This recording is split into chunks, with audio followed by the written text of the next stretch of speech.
Magic Shock. Chapter 1. It was the summer of 2003, and 12-year-old little Tommy was shooting hoops alone in the front driveway.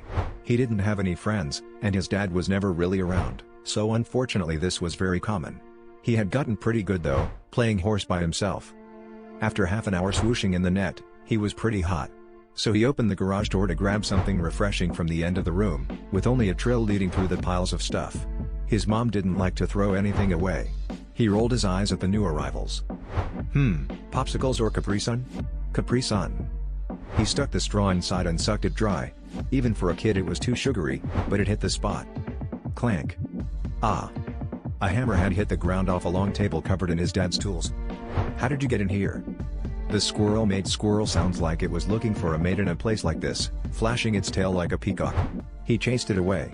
He knelt down to pick up the hammer, and saw something neon pink in the far corner beneath a box angled against the wall. It was a really big piece of chalk. Huh. He ruffled through some junk to get to it and picked it up.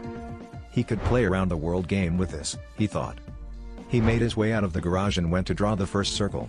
And when he completed the line, the center of it shined. It hurt his eyes. When he looked down at it, it looked like a big puddle of water casting his reflection. What the fuck? Now his mom would have told him to wash out his mouth with soap if she were here, but the curse was justifiable. I stared at it for a moment, bewildered. It wasn't there a minute ago. And it hadn't rained?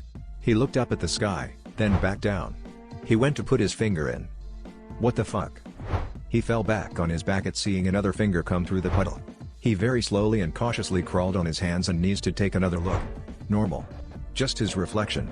Then his reflection gave a disturbing devious smile. And Tommy definitely was not smiling. Before he could scream, a hand whipped out and pulled his entire body through the opening. He was then a foot up in the air, and he landed on his butt when he landed. Ow. He looked back into the hole and saw that same evil-looking grin. Then the other Tommy wiped his hand across the circle and the water was gone, replaced by a circle of smudged chalk. What the fuck?